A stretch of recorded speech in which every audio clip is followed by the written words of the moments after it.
Bonjour et bienvenue à la grande interview. Notre invité aujourd'hui est le chef des forces aériennes du Mali, Alou Bouidiara. Monsieur le général, merci beaucoup d'avoir accepté notre invitation. Il faut dire que nous nous rencontrons en marge du forum L'Armée 2024. Alors, quelles sont vos impressions sur cet événement? Merci beaucoup pour cette invitation à m'exprimer sur votre antenne. Effectivement, je suis le général de brigade Alou Bouidjara, chef d'état-major de l'armée de l'air du Mali. Je suis ici à Moscou dans le cadre du forum Armée 2024. Je suis membre de la délégation du Mali qui est dirigée par le ministre de la Défense et des anciens combattants. Et pour répondre directement à votre question, je dois dire que je suis impressionné par ce que j'ai vu ici, ce que nous avons vu euh, dans le cadre de ce forum. Les matériels exposés sont extrêmement performants, utiles, et c'est une grande preuve de la technologie militaire russe qui nous a été montrée, et nous repartons totalement satisfaits. Est-ce qu'il y avait eu des objets militaires qui vous intéressaient particulièrement? Pour être honnête, je dois dire que lorsque nous nous retrouvons ici, nous sommes comme des enfants dans un magasin de jouets parce que euh, il y a absolument tout ce qu'il faut dans le domaine de la défense et de la sécurité. Les compétences de l'industrie de défense russe ne sont plus à démontrer et ce qu'on voit est de nature à susciter beaucoup de réflexions et aussi beaucoup d'envie de notre part. Hier, votre délégation a eu une rencontre avec le ministre russe de la Défense. Alors, quels sont les résultats de cette rencontre et quels sujets ont été abordés? Effectivement, j'ai eu l'honneur et la chance d'assister à l'entretien à l'audience accordée par le ministre de la Défense russe à son homologue du Mali, le colonel Sadio Kamara. Et c'était très enrichissant pour moi en tant que militaire de voir le haut niveau des discussions et aussi d'apprécier la grande estime qui existe entre ces deux hauts responsables, cette estime qui traduit également la qualité des relations entre la République du Mali et la Fédération de Russie. Les deux ministres ont évoqué des sujets d'importance stratégique et c'était vraiment une très belle occasion pour moi de suivre directement les orientations politiques qui vont engager notre action militaire. Alors, vous venez de le dire, le ministre est venu lui-même assister à ce forum. Est-ce que ce fait témoigne d'une importance que donne Mali à ce forum? Absolument. Le forum armé, qui en est, je crois, à sa 10e édition, si je me souviens bien, est une occasion que les forces de défense et de sécurité du Mali ne souhaitent pas rater. Le ministre de la Défense et des anciens combattants du Mali a fait le déplacement en personne et cela fait plusieurs années en réalité que le Mali est représenté à ce haut niveau, donc au niveau du ministre de la Défense, parce que à chaque fois que la délégation malienne se rend à ce forum, c'est des nouveautés, c'est de nouveaux matériels, c'est l'innovation en matière de défense et en matière de technologie qui nous est démontrée, et c'est aussi de nouvelles façons d'utiliser, de nouveaux concepts d'emploi de ces matériels-là qui sont expliqués. Et cela ne peut qu'enrichir la performance des forces armées maliennes. Donc, c'est ça, en fait, l'objectif de la participation de votre pays à ce forum. C'est absolument ça. C'est la mission des forces de défense et de sécurité du Mali, c'est d'assurer la sécurité du pays et de rester à la pointe, d'anticiper sur les menaces et de développer les méthodes, les techniques et aussi les équipements nécessaires pour rester toujours au-dessus de la menace et faire en sorte que notre pays, notre territoire et nos populations soient plus sécurisés. Et il n'y a rien de mieux que de se rendre directement dans l'un des salons les plus en vue pour apprécier l'état de l'art en la matière. Comment évaluez-vous les relations entre le Mali et la Russie dans le domaine militaire? Nous sommes en 2024 et nous devons dire que la relation ne saurait mieux se porter. Les armées maliennes et russes coopèrent de manière très étroite, à la fois au niveau des chefs qu'au niveau des soldats qui sont. Oui, excusez-moi, mais en quoi consiste cette coopération militaire entre la Russie et le Mali? La coopération militaire et technique entre la Russie et le Mali euh, agit à plusieurs niveaux. D'abord, il y a le niveau des équipements. La Russie, comme je l'ai dit, est l'un des leaders mondiaux en matière de technologie de défense et produit des équipements qui sont très performants et aussi très adaptés à l'environnement géographique et climatique du Mali, mais aussi aux besoins opérationnels. Ce sont des matériels robustes, efficaces, faciles à maintenir et qui permettent d'obtenir des résultats extraordinaires sur le terrain. Mais avec le matériel vient également la formation. Donc, lorsque le Mali achète des équipements avec la Russie, celle-ci met à la disposition du Mali des instructeurs, des formateurs qui apprennent non seulement à nos personnels à utiliser le matériel sur le plan technique, à maintenir ce matériel-là, mais aussi à l'utiliser de manière optimale dans le cadre opérationnel pour atteindre les résultats sur le terrain.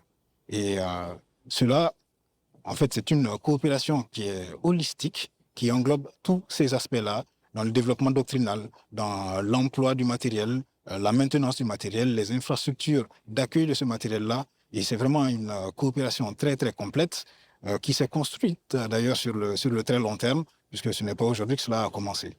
Est-ce qu'il y a des projets concrets qui sont en train d'être réalisés par le Mali et la Russie? Absolument, il y a beaucoup de projets. C'est une coopération qui est très dynamique, tant sur le plan politique qu'au niveau purement militaro-technique. La coopération est très dynamique. Vous comprendrez que je n'entrerai pas directement dans tous les détails, évidemment, mais je peux vous dire que cette collaboration a de très beaux jours devant elle et le matériel que nous avons déjà acquis et la formation que nous continuons de recevoir sur ce matériel-là et l'assistance que nous avons de la part du ministère de la Défense de la Fédération de Russie nous montre que nous sommes vraiment sur une très bonne voie pour l'amélioration de cette relation. Comment vous évaluez la qualité de cette formation? Elle est excellente. Il n'y a rien à dire. La formation que nos personnels reçoivent sur le matériel que nous achetons avec la Russie est d'une très bonne qualité. Et c'est le gage de la réussite de nos missions. Et c'est aussi pour cela que nous continuons de revenir vers la Russie chaque année, parce que nous avons une entière satisfaction. Mais en quoi les relations avec la Russie sont-elles différentes de celles avec la France, par exemple, dans le domaine militaire? Alors, dans le domaine militaire, il faut déjà comprendre que le Mali tient à accroître son autonomie en matière de défense et de sécurité. Et donc, à ce titre, le Mali se rapproche de partenaires qui sont en mesure de l'accompagner vers cet objectif d'autonomisation. Concrètement, cela se traduit par le fait que ce sont les Maliens qui définissent leurs objectifs et qui définissent les domaines dans lesquels ils ont besoin d'un appui de la Russie, du partenaire en général. Et il faut reconnaître que dans ce domaine-là, la Russie a prouvé une certaine plus-value dans le fait à travers le fait qu'elle cherche à comprendre le partenaire, elle comprend ses besoins et elle l'accompagne vers la réalisation de ces besoins-là. Mais on voit que la France perd son influence sur le continent africain. Êtes-vous d'accord avec ce point de vue et comment vous expliquez ce phénomène? Alors là, on entre un peu plus dans un domaine politique que je n'aimerais pas commenter de par ma position de chef militaire. Mais effectivement, c'est un fait, cela se constate au quotidien. Je pense qu'il y a plusieurs facteurs, des facteurs politiques, sociétaux, qui sont traités à d'autres niveaux. Pouvez-vous nous en dire un tout petit peu plus sur ce scandale qui a éclaté avec l'ingérence de l'Ukraine dans les affaires internes du Mali? Alors, il faut déjà comprendre que les forces armées maliennes ont toujours eu une posture absolument défensive. Le Mali n'a jamais menacé quiconque. Le Mali n'a jamais représenté un danger pour aucun autre pays dans le monde. Nous défendons nos intérêts, notre souveraineté, notre territoire, nos populations, et nous ne souhaitons pas interférer dans les affaires de sécurité intérieure d'autres pays. Et en revanche, nous attendons également de tous les autres pays qu'ils respectent notre souveraineté et notre droit à nous défendre, à défendre notre territoire, nos populations, et à ne pas venir s'ingérer dans la gestion de nos affaires internes. Le scandale dont vous parlez est très malheureux et les autorités maliennes ont réagi par voie de communiqué et aussi à travers les canaux diplomatiques appropriés ainsi que dans les instances internationales en charge de gérer ce genre de situation. Et nous espérons que tous les pays, tous nos partenaires et tous les États du monde voient cette situation et sont en mesure de la juger de manière objective. Qu'est-ce qui s'est passé concrètement? Est-ce que vous pouvez nous donner quelques détails sur ce qui s'est passé, sur ce scandale? Alors, vous savez, lorsqu'on est en guerre, il y a des combats. Le Mali, aujourd'hui, est un pays qui est en guerre et qui est en guerre contre le terrorisme international. Le Mali se bat contre une coalition de groupes armés et terroristes de toutes obédiences. Et ces groupes armés terroristes ne vivent pas dans un vase clos.